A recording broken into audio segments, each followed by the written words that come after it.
So ganito guys yung talat nila dito sa Thailand kapag hapon. May mga nagtitinda ng mga gulay, mga lutong ulam. Tas dahon ng ampalaya.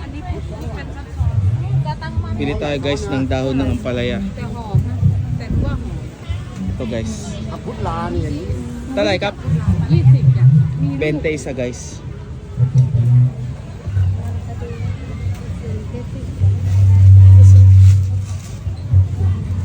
Bayadan pa itay ko video na. เนี่ยลูกมันเต็มเลย Kap.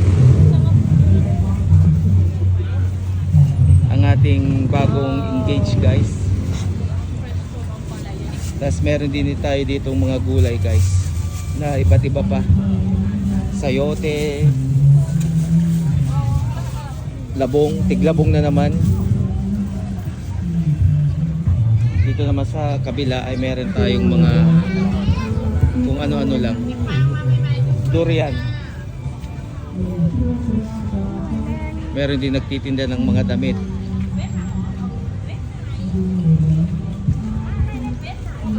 Ito naman yung mga dried munggo, mani. Meron din tayo ditong pinya, mangga. Hanggang doon yan yung mga damitan. Tapos dito may mga prutas din. Ayan.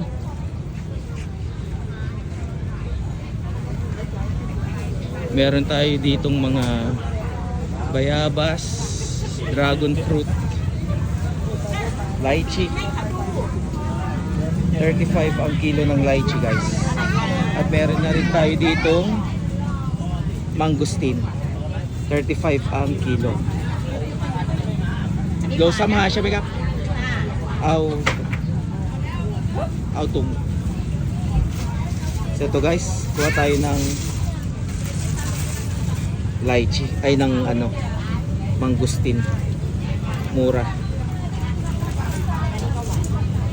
So ang pagpili guys ay dapat malambot. Ayan. Para maganda sa loob. Ito guys. Ayan. Ito yung mga kasama ko. Saan magpili? Dapat nalo ng amin. So ganito yung loob niya guys. Ayan.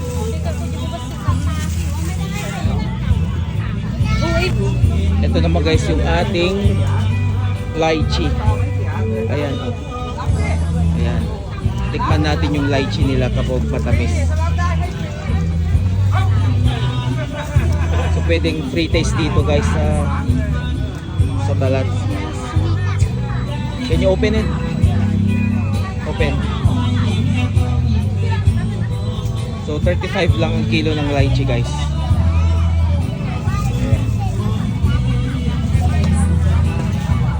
Isang kilo na ito 35. So ito man natin.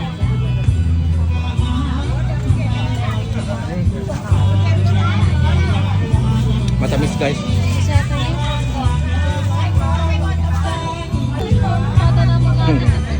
So ito guys, free taste.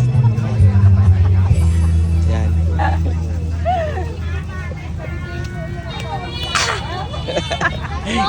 Uy, nagsambisis.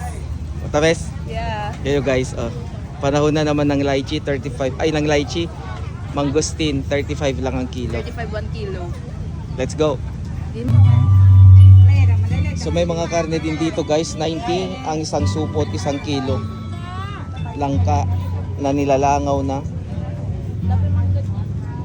Tapos meron din dito mga gulay din. Naghanap tayo ng malunggay guys. Ito ay nasa harap ng Wat Temple. So ang masarap dito sa Thailand ay mura talaga ang mga prutas. So, Nai orange. Nai orange. So, meron tayong orange 30. Lychee pa rin. Mangga. At saka meron tayo ditong tengmo. Watermelon, 31. Ayan guys. Apple for the juice. Apple juice. Oh, 5. Ito guys. At meron din tayo ditong mansanas. Ang mansanas ay 5 ang isa. Ayan. Kuha tayo. Kuha tayo guys kasi masarap itong i-juice. Ayan. Maganda guys yung mansanas nila. Fuji. Ani Fuji siya may? Fuji. Oh, dai. Fuji guys. Mura, 5. Mas mura pa kapag Pasko. Ito naman yung orange.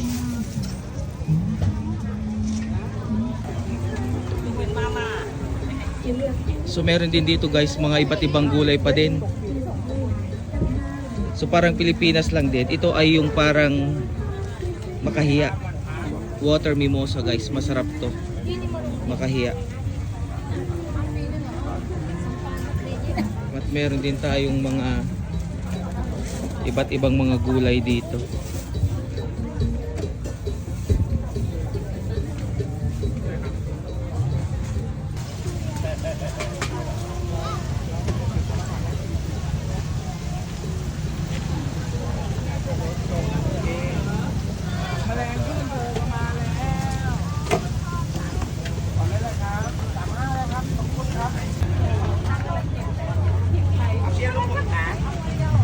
So meron din tayo dito guys, tilapia, 50 ang kilo.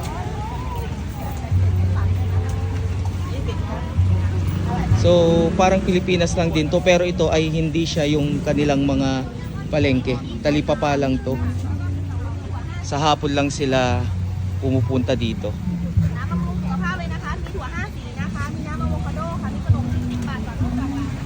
So ito yung parang ipil-ipil nila. Ang tawag nila dito ay sato. 51, mahal. 20 naman to, maliliit. Siopaw. Yung ito mga spices. Masarap bumili dito sa Talat guys kapag hapon kasi mura yung mga paninda nila.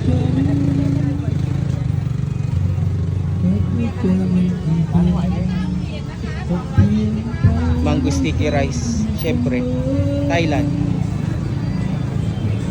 At meron din dito yung mga nilagang mga gulay lang. Ayan. So ito yung unang palengke. Tapos dun sa kabila ay palengke din. So ito ay nasa harap ng kanilang temple. Ito ay palengke din. Ang diferensya lang, ito ay may bubong. Ayan, pasukin din natin. So sa kabila guys ay medyo mas organized sila dito. At ito yung masarap dito, yung malalaking mga longganisa.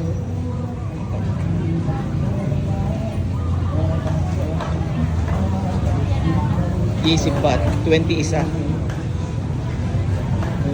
Bili tayo. May preaw kap.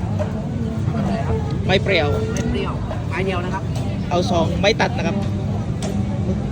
Kuha tayo ng dalawa guys.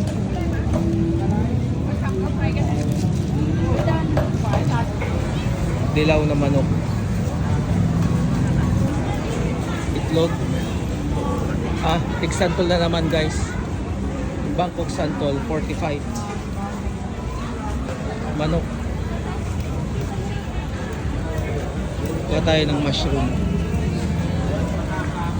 Tapos lansones. Rambutan.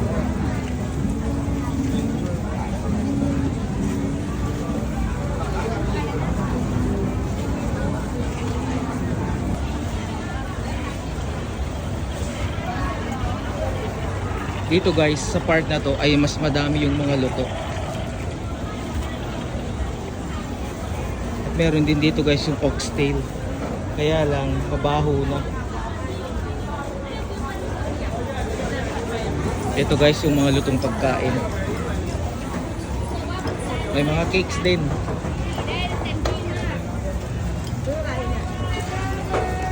Hanggang sa kabila.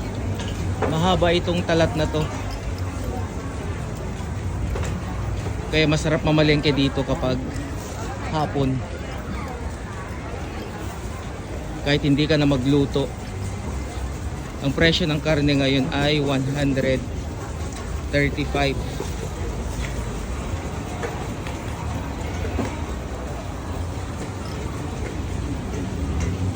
Meron ding mga inihaw na hipon. Ito, 5-5. Hanggang dun sa kabila guys ito. Malaki. Mahaba yung mga pwede mong pagpipilian ng mga pagkain. Meron din tayo dito yung crepe.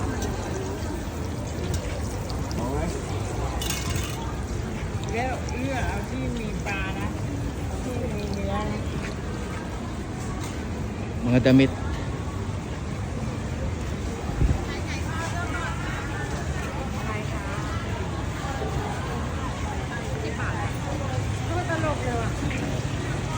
So mag-ikot ka muna at mamaya babalikan mo kung ano yung gusto mong bilhin.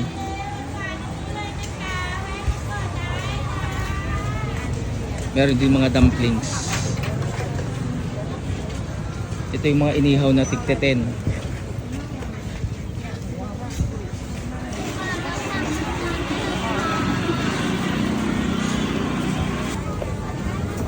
Ito guys ay yung mushroom soup nila, parang dinengdeng ng mga Ilocano. Tapos lalagyan nila doon ng kabatiti sa Ilocano. Ayan.